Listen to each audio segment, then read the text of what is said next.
નમસ્કાર, star India TV ન્યૂઝમાં આપનું હાર્દિક સ્વાગત છે। આપ જોઈ રહ્યા છો સ્ટાર ઇન્ડિયા ટીવી ન્યૂઝ, સત્યની વાતે સત્યની સાથે।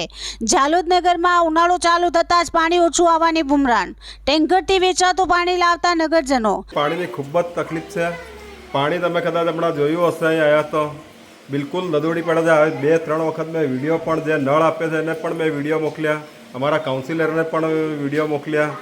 એ લોકોએ પણ નળવાળાને રજૂઆત કરી છે, એક થઈ જશે પણ આજે 4 દિવસ થઈ ગયા, નળ એવા ને એવા જ આવે છે। એમ જુદુડી પાણી પણ એટલું બધું ધીમું આવે છે કે અમારે જે વપરાય એના કરતાં ઘણું ઓછું આવે છે અને એના કારણે અમારે બહારથી પાણી લાવીને એને નખાડવું પડે છે।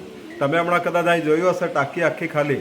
પહેલાં એવું હતું કે પાણી અમારે કોક ભરાઈ જતું તો બંધ કરવો પડતો, એની જગ્યાએ અઠવાડિયાથી પાણી આવતું જ નથી, હામું નીચે ને નીચે તળ જતા જાય છે, એટલે બહારથી અમારે વેચાતું પાણી લાવવું પડે। બીજું આ લાઇટ છે, લાઇટ બી મહિનાથી અમારે બંધ છે। એની જાતે હું જઈને કમ્પ્લેન લખી આવ્યો, એને લાઇટવાળાને વાત કરી, છતાં આજ દિન સુધી આજે 4 દિવસ થઈ ગયા, આજ દિન સુધી લાઇટ ચાલુ કરવા માટે આવ્યા નથી। રોજ મારે ઉપર મારું ઘરનું લાઇટ રોજ હું ચાલુ કરું છું। બીજું દવાખાના આગળ આપણે અમારા સોસાયટીના અહીંથી આગળના બધા જ ચાલતા જઈને નીકળે તો ત્યાં આગળ જે દર્દીઓના સગાઓને તે બહાર ઊભા હોય છે તો રોડ પર જ થૂકે છે। એવા થૂકેલામાં ચાલીને અમારા બાળકો પણ ભણવા જાય છે, તો એ લોકો પણ એવા થૂકેલામાં ત્યાં જાય છે, તો થૂકાવાનું એ પણ એનું ત્યાં બંધ થાય। અને બીજું અમારે કચરા લેવા રોજ સવારમાં આવતા હતા, એ પણ અત્યારે ઘણા ટાઈમ કેટલા દિવસથી બંધ છે? આપણે 15 દિવસ થઈ ગયા। 15 દિવસથી અમારા કચરો લેવા પણ આવતા નથી, તો અમારે ગાડીવાળો ક્યારે આવે, અમે ઘેર હોય ના હોય ત્યારે આવતા હોય તો કચરો કેવી રીતના નાખવો એ પણ અમારે પ્રશ્ન થાય છે। અને દુઃખની વાત એ છે કે નગરપાલિકા સામોસામ છે અમારે, આખી નગરપાલિકાનું આખું સંચાલન આખું નગરનું અહીં થતું હોય ને એની સામેની જ સોસાયટીમાં આ હાલત છે, તો બાકીની સોસાયટીમાં શું હાલત હશે વિચારવાની વાત છે। આપનું નામ?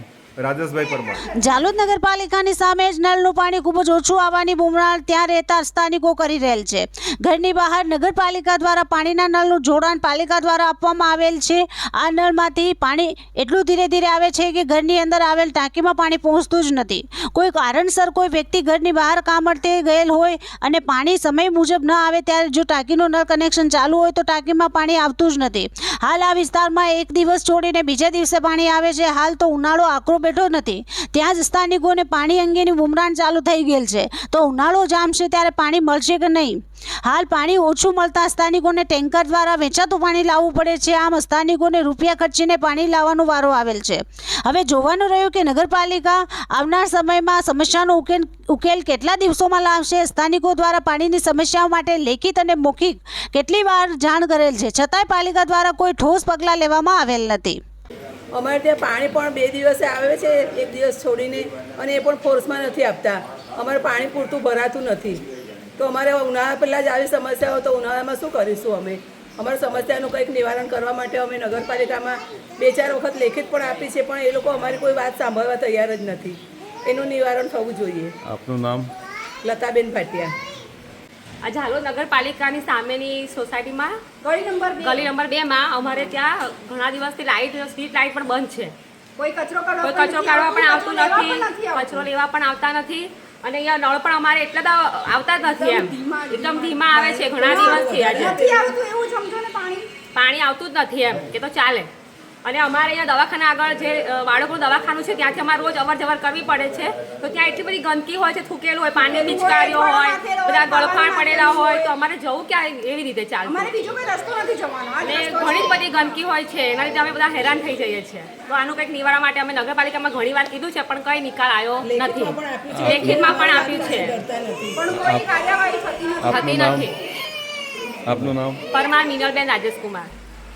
બીજી બાજુ આ જ સોસાયટીમાં સ્ટ્રીટ લાઇટ પણ કેટલાય દિવસથી બંધ છે। પાલિકા પાસે આવેલ સોસાયટીમાં જ આ તકલીફ હોય તો પાલિકા તંત્ર બીજે શું ધ્યાન આપતું હશે? પાલિકા પાસે સ્ટ્રીટ લાઇટ બંધ હોવાથી દીવાતળે અંધારો જેવી સ્થિતિ સર્જાયેલ જોવા મળેલ છે।